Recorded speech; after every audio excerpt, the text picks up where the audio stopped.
We've got a great panel today. We have Representative Ellen Reed, Stacey Brown, and Claire Best. Say hello, ladies. Hello. Hello. So, also known as the Agents of Chaos.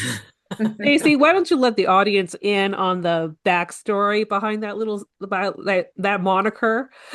Yes. So I'm a city councilor in Concord, New Hampshire, and also on city council is a councilor at large, Amanda Grady Sexton, who is the lobbyist for the coalition.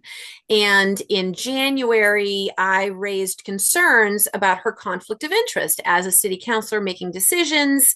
And I was really surprised by the outrage, by just raising that I had a concern. There was a conflict of interest, and the mayor and other councilors, they called me an agent of chaos for raising that, and I actually kind of like that because I love it. I kind of like it because I've discovered that the city is acting inappropriately regarding public funds. So if I am disrupting illegal acts, and for that they're calling me an agent of chaos, then I'll own it. That's a great name. Yeah. And let's go to Representative Reed, and let's talk about our common denominator, which is HB 1675. So let's go ahead and talk. These were representatives. These were former representatives. I testified as a city councilor. Lawyers testified, and everyone had their own personal stories, their own personal reasons for supporting this. And I thought that was really powerful. And just even watching it again, I was like, oh, I'm picking up even more. And it made me even angrier, because I didn't, I was in the room. Even being in the room behind the people testifying, it didn't really fully sink in, just how important that bill as it was written should have been.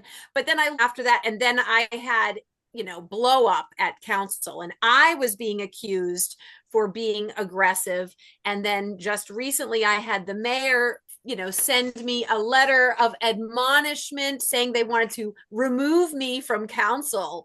And it's like, Agent of Chaos. right, agent of chaos. Well, Can and I I think just I go think ahead? that the timing of the letter, Stacey, is most interesting because Stacey Very. said she got the letter on Tuesday this week, I think it was. Tuesday. Yep. Yeah. Yep. And And there was on Monday, we had a council meeting. And during the council meeting, the finance director admitted that they had not been following the laws regarding our capital reserve funds. And I was like, that should be the story. But instead, I get a letter less than 24 hours later that the mayor happened to send to three other news organizations. So they're calling me, and that became the story, this letter of admonishment. I'm like, oh, this seems like something a public affairs director would do. And also at the same time at the House, there was it was the amendment, right? It was the decision on the amendment for HB 1675 was The happening at the floor same time. vote. Just to be clear, you said the book also said that Owen Labrie was a convicted rapist, but he was not convicted of rape. Is that correct? you are correct. The book, I don't think said he was a convicted rapist, but Amanda Grady Sexton of the coalition said he was a convicted rapist in the Concord Monitor and in social media. No, he was acquitted of felony rape. He was found guilty of misdemeanor sexual assault. Um, but he was found guilty of a computer felony for soliciting a minor for sex. So look, And can I just ask you, Claire, that law, the computer crime that he was accused of, the felony, which I think he now has to register as a sex offender because he was accused of that.